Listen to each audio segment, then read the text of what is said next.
Welcome back to Rules of Engagement. We just went over a little section talking about indirect approach. Now we're going to take a look at how to basically how to play a game with aggressively taking map control. Take a look at DRG versus Flash. A couple of things are important. If you want to be playing this style of the game, of course, you have to have great map vision. And then using that map vision and map control with your army, you want to take the path of least resistance, and this is something I'll explain a little bit once you get into the segment. And then, of course, we're going to talk about the key skill sets required to play this type of style. Of course, it's a very demanding style to play. So let's get right into the game with DRG versus Flash.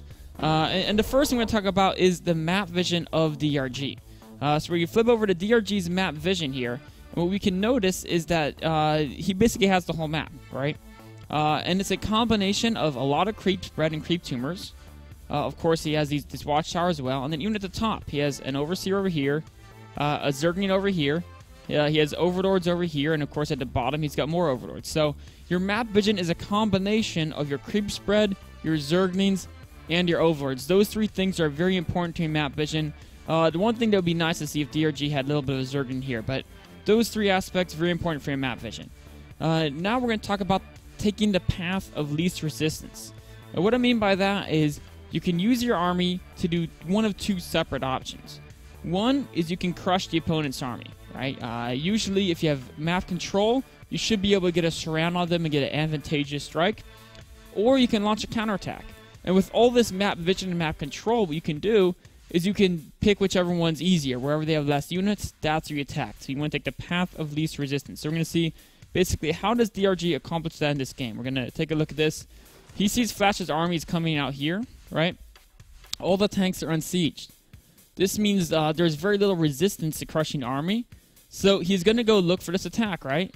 He's looking to attack. Then he sees, uh-oh, Flash scanned here. Flash is going to see my army moving in. And in fact, Flash is already sieging up. DRG just assumes Flash will siege up because he's playing Flash is one of the best in the world. And if he sees you coming, he's going to siege up. So now this area here is no longer a path of least resistance.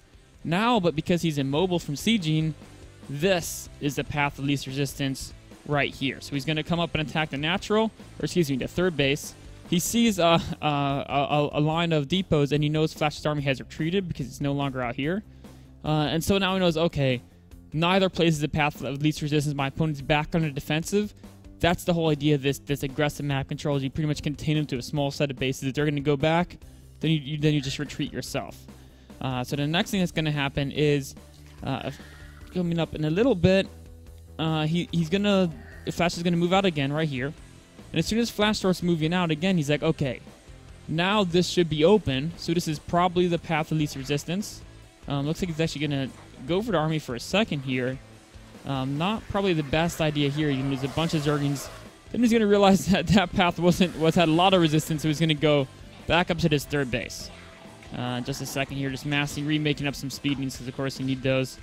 And he's going to break this. And the one thing I want to point out is most Terrans you play, when you go for this counterattack style, will not have a mass depot wall, sensor tower, missile turret, and a bunker loaded up. That's something that very few people can actually have set up as fast as Flash can, especially at most levels of play. But in this case, he's going to go for it. And this will allow him to do a ton of damage because there's not much here. Unfortunately, Flash is very fast with his reaction. And so it doesn't work out quite as well as he'd like it to. More Marines came up. The wall was great. But now what is going to happen is, okay, maybe I can threaten another counterattack to stay here to make sure Flash has to keep guys back at home. Again, doesn't quite work, but the idea is that there was probably less resistance here than there was in the main army, right? But now all of a sudden, because of all these constant counterattacks, his opponent, if you notice, feels pressured to attack hastily, right? So now all of a sudden, about at the 15-minute mark here, we see that Flash's tanks are unsieged. So now all of a sudden, the path of least resistance is going to be this line of tanks. He's just sieging up right now, but the speeding baitings are already running in. Of course, it's deep onto creep as well. So this is a very key decision here is to go for this army crush in this situation because the tanks are unsieged, it was all on creep, and it's a very, very efficient way of using your units. And basically this is going to scare Flash back in his base. Now, the one thing would be nice is, of course, if you could rebuild some of this creep, because it will go away over time. But, you know, that's a minor detail. Of course, he's overall playing a really, really great game. A little bit sloppy with the mutas there. but they lose their value as the game goes on anyway. So now the next time Flash moves out, we're going to fast forward just a little bit. Flash moves out a little bit over here. He looks for a counterattack in the natural because he thinks, okay, Flash has some guys here.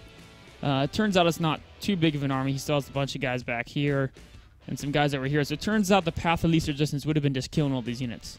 Although with the low unit count he had, actually, never mind, he built 5 more. So yeah, he could have killed all these units, would have been probably the best move. But he doesn't know that from his viewpoint, right?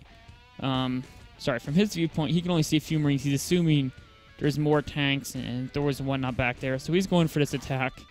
And unfortunately for him, there's Marines walled in there, and then he sees this army's backing away, does not want to get trapped, so he goes on to retreat again. Now we're going to see Flash is going to move out yet again over along this pattern. And this is the point where now Flash is moving out with a very, very large army. And so DRG now decides, okay, this is a scary army. It looks like there was a drop going down there, but he dealt with that fine. This is a very scary army with a nice siege positioning.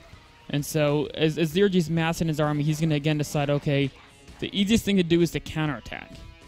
And this is the point where if you look at it, maybe he didn't need to. This actually isn't that big of an army. Flash, again, has most of his guys back in defense. So DRG made maybe a little bit of a misjudgment here. And then he goes for his counterattack.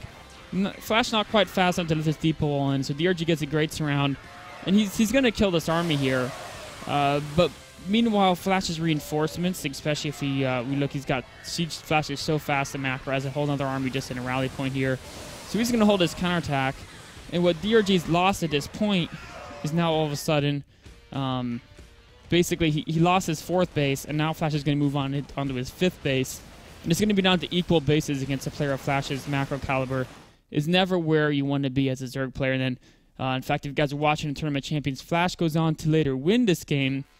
But the important thing to talk about is basically the decision to take the path of the counterattack versus the army crush here. Because I think the style he's playing is actually very workable. This aggressive map control, forcing him to split the army multiple ways, and then attacking. It's again, actually, the indirect approach, right?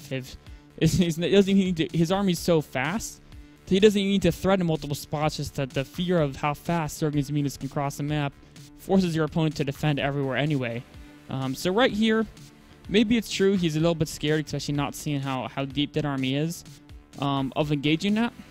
But instead of going for a counterattack, if we look at his position right here, right, he's got a Greater Spire done. He's building Corruptors. He has a decent amount of Infestors. Well, 6. I mean, that's not a bad amount. Ton of Speedlings. Flash doesn't have too much. I mean, they're both basically roughly equivalent armies here. But the key thing to note is that Flash is on 3 bases, and there's no sign of him being able to take a 4th very easily in the near future. He has no hit to fly his main out, so he's got a good amount of time. And then, so DRG can afford to lose this base and be ahead, but he can't afford to lose both, which is what happened in this game. Let's actually take a look at the map and think about what he could have done using his aggressive map control to basically, instead of launching a counterattack, a different option he would have had, which would have been, let's say Flash is red. Flash is set up here with his army, right? So this will be his army. Basically, a nice little square block right there. And then Flash ends up moving over here. But let's say DRG, we're going to mark him as, let's do yellow, actually. Yellow's a better color. If he moved his army just into this location right here, instead of going up in the natural, he just stayed right here. Now, all of a sudden, Flash has to keep his red army static. It can't move. It's pretty much locked down. It can't be reinforced. And then DRG can mass up all his additional Infestors and Banelings around here. And he can go for another army crush from both sides, right? Or he can even just isolate Flash's force and not even engage it. Because meanwhile, he's got, nice money over here going to Hive Tech, whereas Flash is not really doing anything, right? Flash is still just on 3 bases.